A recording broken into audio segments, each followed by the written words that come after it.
दुनिया में ऐसी कई सारी जगह हैं जिनको हॉन्टेड घोषित कर दिया गया है। मतलब ऐसे बहुत सारे टॉपिक जिन मैं वीडियोस बना सकता हूँ, लेकिन आज बात करने वाला हूँ इंडिया में भी एक ऐसी हॉन्टेड जगह या ऐसी किला है जिसकी वजह से दुनिया भर में फेमस है कि ये ऐसा क्या है इस किले में, क्योंकि इसकी हिस्ट्री को ऑलमोस्ट 400 साल हो चुके हैं। और इससे कुछ इसकी थ्योरीज हैं जो बता देंगे कि किस वजह से हॉन्टेड और क्या है, क्यों है, किस लिए है। ये इस आज वीडियो में बात करने वाले हैं। क्योंकि शुरू करते हैं हम राजस्थान के एक भांगर फोर्ट के बारे में, जयपुर के पास है भांगर फोर्ट। ये एक किला है जिसको 1573 में उस टाइम के मशहूर राजा ने अपने बेटे माधव सिंह के लिए बनवाया था। और उसमें वो सब बहुत खुशी से रहते थे, उनकी एक फैमिली थी, अच्छे खासे घर थे, सब कुछ बड़े थे। लेकिन उसके कुछ साल बाद ही वो किला खाली करना पड़ा। और आज तक उस किले में एक गाइडलाइन है गवर्नमेंट ऑफिसर्स के द्वारा कि शाम 5 बजे के बाद से और सुबह 6 बजे के बाद से इस किले में कोई अंदर नहीं आता, क्योंकि ऐसा माना जाता है कि जो भी इसके टाइम के बाद गया है या तो वो जिंदा वापस नहीं आता है, क्योंकि वहाँ पे बहुत सारी आत्माएं हैं जिनकी आवाज़ें आती हैं, चीखने चिल्लाने की, घुंघरू की, नाच गाने की, ऐसी आवाज़ें आती रहती हैं, जिसकी वजह से वहाँ पे जाना माना। वहाँ के आसपास के लोग भी जो है उस जगह को वीरान कर चुके हैं, खाली कर चुके हैं, क्योंकि उनका भी यही है कि यहाँ से आवाज़ें आती हैं और यहाँ पे जो भी जाता है वो जिंदा बच के नहीं आता है।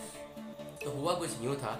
इसी कई सारी थ्योरीज है भांगर फोर्ट की, कई सारी थ्योरी, लेकिन जो सबसे फेमस थ्योरी है वो है उनके राजा की रत्नावती, जो कि 18 साल की थी और वो हद से ज़्यादा खूबसूरत थी। मतलब बहुत ज़्यादा अट्रैक्टिव थी। उसके बहुत सारे अलग अलग रिश्ते जो होते हैं किले वगैरह, वहाँ के राजकुमार से उनके बहुत सारे रिश्ते आते थे, लेकिन वो शादी वगैरह नहीं करी थी उस टाइम की, वो बहुत छोटी थी और वो मतलब बहुत अट्रैक्टिव थी। वहाँ पे उनके पूरे जो उनके आसपास की प्रजा थी वो भी उनको मानती थी कि सबसे ज़्यादा खूबसूरत लड़की किले में रहती है राजकुमारी है, रत्नावती है। तो एक टाइम में होता ही है कि वो अपने कुछ फ्रेंड्स के साथ में कुछ शॉपिंग करने जाती है, जहाँ पे वो एक इत्र लेती है। वहाँ पे एक सिंखिया नाम का एक ब्लैक मैजिशियन होता है जिसको महारत हासिल होती है कि वो काला जादू कर सकता है किसी पे भी। वो रत्नावती को देखते ही बिल्कुल मतलब ऑब्सेस्ड हो जाता है, वो लेके वो चाहता है कि किसी तरीके से मुझे मिल जाए।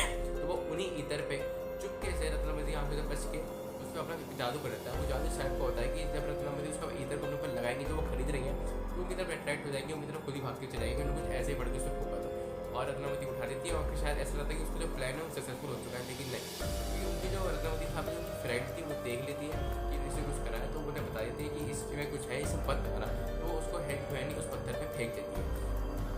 जिस पत्थर को फेंकती है वो इधर डूब जाता है, सारा इत्र जिसके अंदर जो होता है वो सब पत्थर पे बह जाता है। और इसके बाद वो पत्थर सीधा सिक्के के ऊपर चला जाता है। मतलब उन्हें कुछ ऐसा पड़ा था कि जो भी इसको लगाएगा वो इधर आएगा आएगा। इसकी वजह से सिक्के मरने से पहले श्राप दे देता है कि अब रत्नावती के साथ साथ इस किले में कोई भी जिंदा नहीं बचेगा। और ऐसा होता भी है कि उसे कुछ टाइम बाद ही वहाँ के पास की प्रजा, मतलब जो राजा राजा की जहाँ पे जंग होती है वो जंग होती है, वहाँ पे जिस रत्नावती राजा वगैरह सब मारे जाते हैं।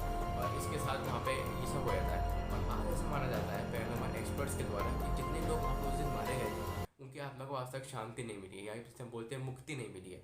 वो आज भी उसमें रहती हैं, क्योंकि ये बहुत ही हिस्ट्रिकल टॉपिक है। क्योंकि 450 सालों से यहाँ पे इतना खौफ है इस किले का कि जो गवर्नमेंट ऑफिसर्स होते हैं वो जो है ना ऐसे कुछ चीज़ों की सर्च करते रहते हैं, लेकिन इस पर रिसर्च ज़्यादा नहीं की जाती है।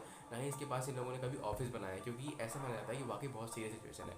और भांगर फोटो बहुत सारा आपने देखा होगा, ब्लॉगर यूट्यूबर जाते रहते हैं, लेकिन वो कभी रात में नहीं आएंगे, क्योंकि रात में जाना बिल्कुल भी सेफ नहीं है। वहाँ पे जो भी गया वो मरा ही है। और फिर जब इंसिडेंट हो जाता है, ये 1500 की बात है, इसके बाद से वहाँ के जो आसपास के लोग होते हैं वो बोलते हैं कि हमें ऐसा कुछ मिला कि हिस्ट्रीज में मुझे बहुत सारे, मैंने बहुत ढूंढा आर्टिकल्स को, वो बोलते हैं कि हमें यहाँ पे से आवाज़ें आती हैं और जो भी यहाँ से आता है वो गायब हो जाता है। अब ये नहीं पता वो कहाँ जाता है, माना जाता है क्या होता है। उस साइड से लेके अब साइड तक ऐसे इसका सीन है।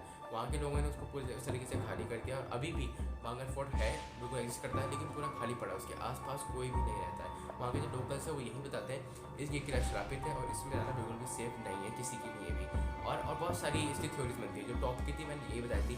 एक थ्योरी ये भी थी कि वहाँ के राजा ने इन पर अटैक किया था और वो लोग मारे गए थे, और जो लोग मारे गए थे उनकी आत्माओं को मुक्ति नहीं मिली। और वहाँ पे लेकिन सबसे ज़्यादा बिलीव किया जाता है एंशिएंट राइटर्स के द्वारा, वो यही है कि जो रत्नावती वाली कहानी है वही हकीकत है, वहाँ पे कुछ ऐसा ही हुआ था। और सिंघिया नाम का जो ब्लैक मैजिशियन था वो सबसे ज़्यादा ब्लैक मैजिक, मतलब उसको बोलते हैं महाराज, उसको हासिल को स्पेशलिस्ट था इस काम में। और मेरे को जो जिस टाइप का जादू किया था वो बहुत सीरियस था कि रत्नावती को अपने फ्रेंड करने के उन्होंने किया था, वो उसके ऊपर उल्टा हो गया। उसका जो श्राप था वही अब तक चल रहा है और अभी तक वो एग्जिस्ट करता है, क्योंकि आज भी वहाँ पे कुछ ऐसा नहीं होता है, कोई वहाँ पे नहीं जाता है। गवर्नमेंट ने कुछ इसको सख्त मना कर रखा है इसी टॉपिक पे। तो ऐसा बोलते हैं कि रत्नावती इस दुनिया में है नहीं, लेकिन उसके जो ये जो प्यार धोखा जो हुआ उसकी वजह से पूरी ज़िंदगी ख़राब हो गई, जितने भी लोग आसपास के लोग सब बर्बाद तबाह हो गए।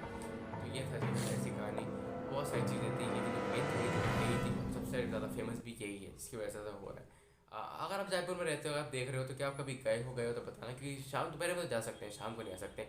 वीडियो पसंद है तो लाइक कर देना। फिर मिलते हैं एक ऐसी बढ़िया से धमाकेदार टॉपिक से अगली वीडियो में। तब तक के लिए okay, take care, bye bye.